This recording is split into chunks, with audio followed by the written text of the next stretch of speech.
Alhamdulillah kegiatan hari ini sudah berjalan lancar dan sukses. Ini ide Pak Gubernur bagaimana hari ini kita jualan jersey. Karena pergerakan jersey yang kita launching kemarin untuk dijual ke publik baru sekitar 20%. Alhamdulillah begitu Pak Gub menjual jersey hari ini hampir habis lah jersey itu ya. Karena kita minta target Pak Gub bisa menjualkan jersey ini 1000 jersey hari ini. Tentu mungkin ini Pak Gub support karena kita ingin pertama mensosialisasikan jersey baru kita. Yang kedua, jersey baru ini adalah jersey yang bisa juga buat souvenir, buat yang lain-lain kan.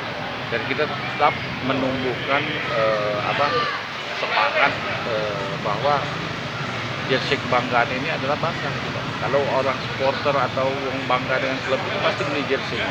Dan tentu beli jersey itu yang benar itu adalah jersey original.